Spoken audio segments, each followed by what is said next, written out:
Let me recognize the Secretary General of TUC. Let me recognize the Ministers of State who are present here. Let me recognize the National Chairman of NDC, members of the Diplomatic Corps, affiliate national unions and organized labor groups, comrades and distinguished workers. Let me proceed on established protocol so that we can save on time. Let me start by wishing all our gallant workers of Ghana a happy May Day. And I stand before you with profound gratitude and immense pride as the President of the Republic of Ghana and Commander of the Service to say Ayiko to all Ghanaian workers. Today is not just another day on our national calendar. It is May Day, a sacred moment of reflection, celebration, and appreciation of our nation's workers. It is a day set aside to honor the gallant men and women through whose tireless hands, resilient spirits, and unwavering commitment we continue to build the Ghana we all want together. On behalf of the government, and indeed the entire people of Ghana, I wish to extend our heartfelt gratitude to every worker at the length of our nation. I say congratulations to the farmer who rises before dawn to go and till the land.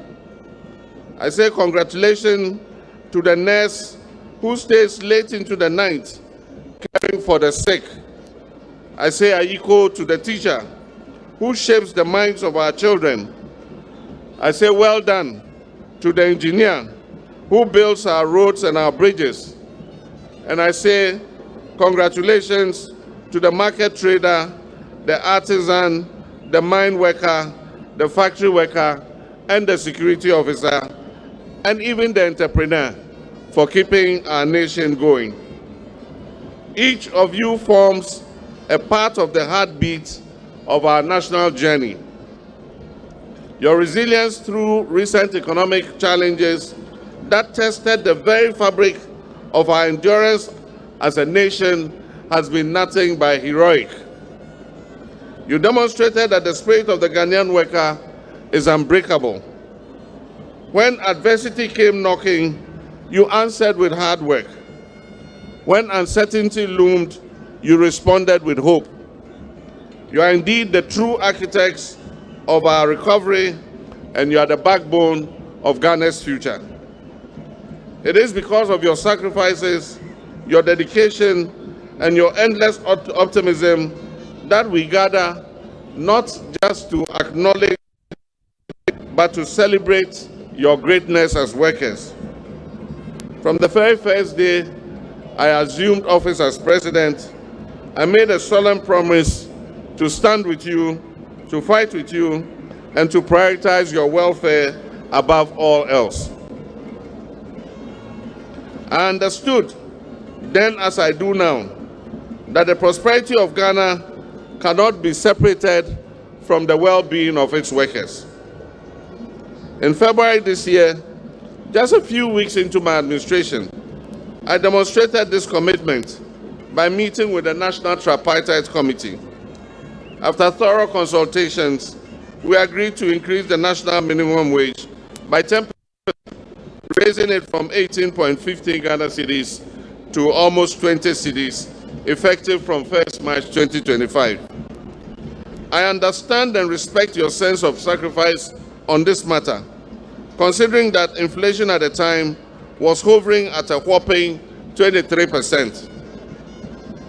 I'm fully aware that this 10% increase is not optimal, but the circumstances of our economy dictated to do so at this particular time. As I told you, this year's budget is a reset budget. And my hope is that with the austere steps we are taking this year, we will be able to see better remuneration in the next couple of years ahead. My comrades and friends, sacrificing to rescue our country from the economic ledge into which it was plunged is not meant for workers alone. You are not the only ones to tighten your belts. Sacrificing is meant for all of us who are servants of the people, including I, the President.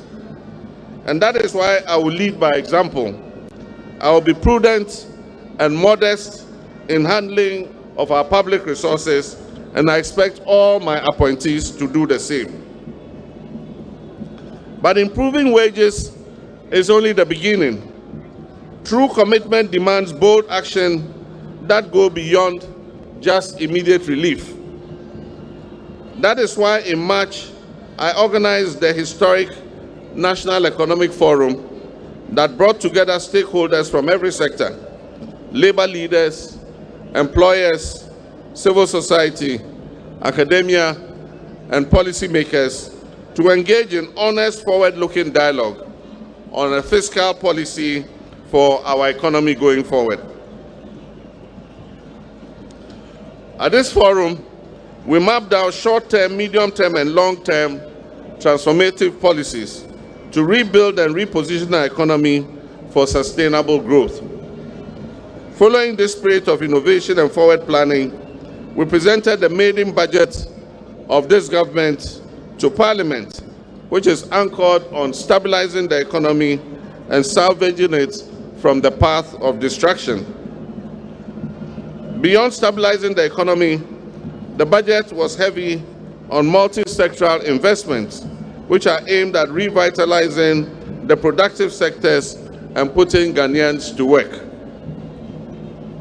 Spanning infrastructure to technology through to agriculture, we have committed to construct a robust and economy that enables us to meet our needs in a sustainable manner. Our agricultural investments are fashioned around the Feed Ghana initiative, which is a bold step that seeks to modernize agricultural production, agribusiness, and create sustainable jobs along the agricultural value chain. By supporting our farmers with improved seeds, access to technology, and better market opportunities, we will not only be securing our food systems, but will also be empowering our rural communities and ensuring that agriculture becomes a powerful engine of our economic growth. As President, I understand that true development cannot be achieved unless people who drive that development, our workers, are supported, they are respected, and they are empowered. I understand that the Ghanaian worker does not just want praise on May Day, but he wants action every day on making his conditions better. The Ghanaian worker wants a government that will walk its talk, a government that will stand by you through hardship and prosperity alike. And I'm here to assure you that this government under my leadership is that government you have been waiting for. I've taken note of the issues raised by my brother and comrade Joshua Ansah, General Secretary of the TUC, on the long-standing and inequitable disparity in public service wage structure. And this is the reason why, as part of the Constitution review process, attention will be paid to the establishment of a permanent independent emoluments commission that will determine a fair and equitable public service wage structure so that we can bridge the unacceptable gap between the conditions of service of Article 71 office holders and other sections of workers within the public sector. And morale in the workplace is more than a matter of salary. It is about dignity, it is about fairness, it is about opportunity and trust. It is about the feeling that your labor is recognized and that your voice is valued and your future is secure. And that's why I'm committed not only to improving conditions of service, but also to restoring hope and confidence in the Ghanaian workforce. My administration will invest in morale-boosting interventions that matter. We'll introduce comprehensive reforms across the public and private sector labor environment by ensuring timely salary payments, modernizing workplace conditions, and reducing the bureaucratic bottlenecks that frustrate your productivity. We'll also prioritize better occupational health and safety policies and ensure timely pension contributions and payments, and eliminate the neglect that many of our retired workers have had to endure for far too long. Every worker deserves to retire with pride and not with anxiety. It is only recently we undertook major reform in our pension administration, introducing different tiers in our pension payment scheme. And yet, as Comrade Joshua Ansah has rightly stated, there are severe distortions and inequality in our pension system. I will initiate a preliminary discussion with stakeholders through a mutually selected ad hoc committee to make proposals on how the current challenges in the pension system can be addressed. And the organized labor will be fully engaged in this committee. In partnership with labor unions and employers, we will deepen skills development and retraining programs so that workers can adapt to the changing needs of industry. Our well-being and so must our workforce. No Ghanaian will be left behind in the new economy we are building. Comrades and friends, many of you work in state-owned enterprises that have been atrociously managed over the last 8 years. I urge you not to keep quiet. When management is driving your enterprise into ruin, you are always the first to be affected by job losses when these institutions collapse. Your enterprise where you work belongs to you. They guarantee you lifelong employment, and so you must protect those enterprises. When things are going wrong, do not be afraid to say so. And as president, I will back and support you to set things right.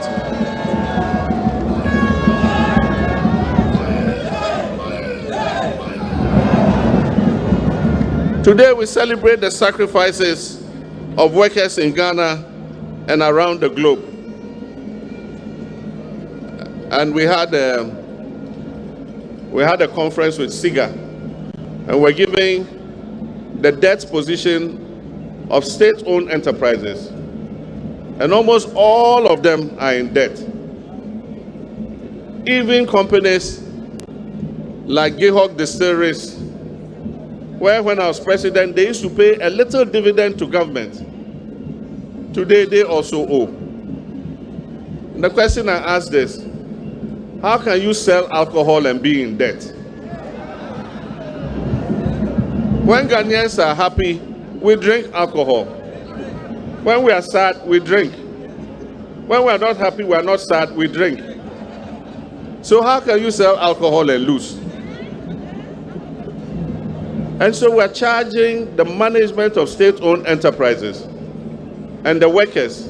Let us work together to make sure that we make these institutions viable, because those institutions belong to all of us. My brothers and sisters, there are millions more of working age who desire to join the workforce, but they are hindered due to the lack of openings and opportunities. We've long been aware that the youth bulge poses a significant risk to our stability as a nation. It is for this reason why in the last few weeks, I have launched various flagship job creation interventions that are aimed at offering our teeming unemployed youth avenues for sustainable employment. In the period under reference, I have launched the 1 Million Coders program which has elicited interest from close to 150,000 applicants up to date. This is an initiative that will equip our youth with world-class coding and digital skills in today's rapidly changing world. I also launched the Ijumawura initiative last Monday, which aims to facilitate the creation of 10,000 new businesses every year for young people, with a special focus on empowering our youth for the job market. This initiative is expected to create at least 20,000 decent jobs annually. And only yesterday, I launched the National Apprenticeship Program, which targets to train about 500,000 youth over 5 years with artisanal skills. These initiatives are not isolated interventions. They are interconnected pillars of a broader vision to build a resilient, inclusive, and future-ready Ghanaian economy. An economy that is not only recovering, but one that will thrive, innovate, and lead us to prosperity. Through increased investment in technical and vocational education, through support for continuous professional development, and through better alignment between education and the labor market, we will equip our people with the tools that they need, not just to survive, but to thrive. This administration is committed to decentralizing opportunity. It should not be the case that the only real chance at prosperity exists if you live in Accra or Kumasi. We will work to bring investment, jobs, and infrastructure to every region of this country, so that every Ghanaian worker, from Wa to Aflao, from Bole to Keta, from Drobo to Enchi, can have a fair and equal shot at building a meaningful life for themselves. Our national reset agenda cannot succeed without labor at the table. And that is why I will strengthen the institutional relationship between government and organized labor through regular structured dialogue. The Ministry of Employment and Labor Relations will not operate as an isolated entity, but as an active convener of tripartite collaboration where government, business, and labor will meet regularly to assess progress, to address grievances, and shape policies that work for everyone. This is not just about consultation, it is about co-ownership of the National Development Agenda. The Ministry of Labor, your ministry, may not have gotten all the resources it requested to carry out its mandate this year, but I can assure you that it affects every ministry, and it is only a temporary measure to reset our economic fortunes. Next year, things will be much better.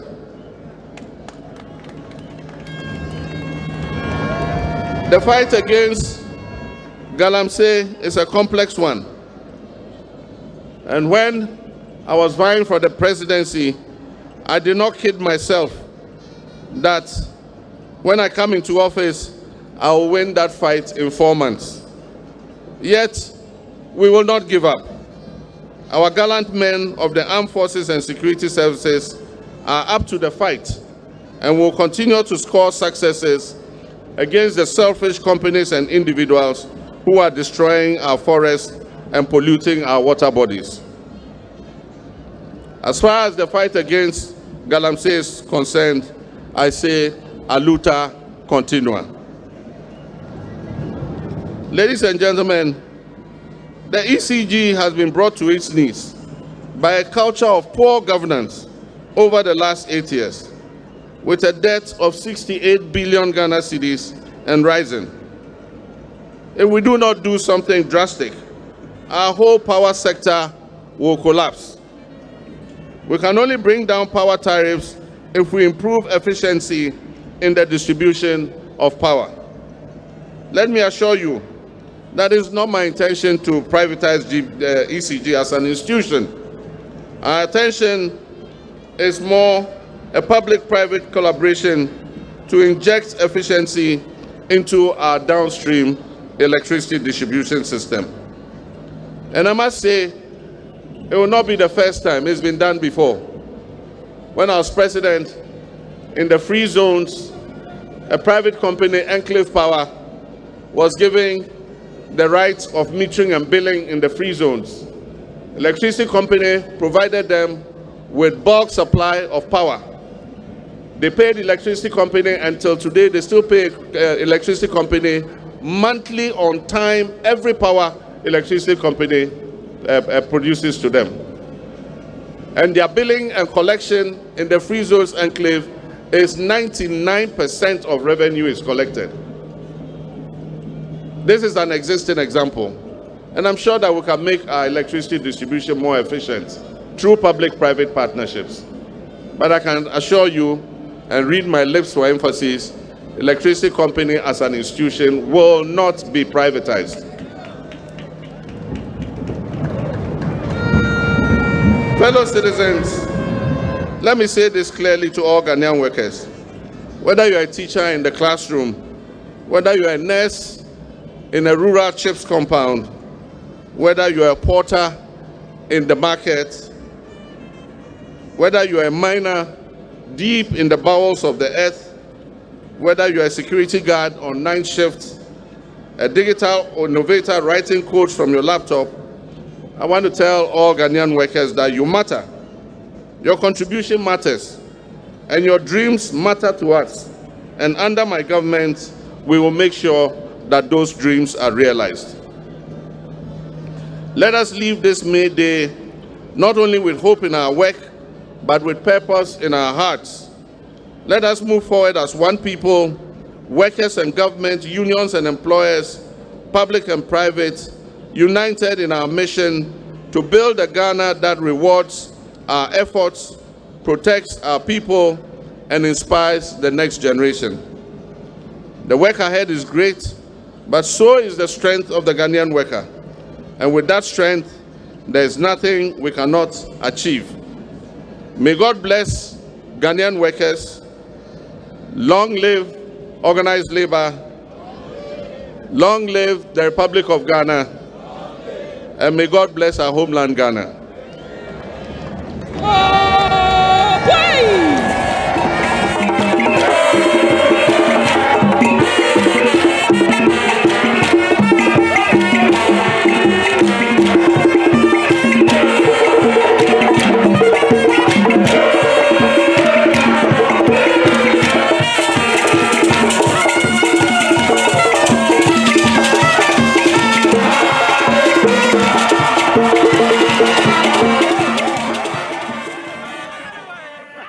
For more news, please visit our website graphic.com.gh or follow us on Facebook at Daily Graphic and on YouTube and Twitter at GraphicGH.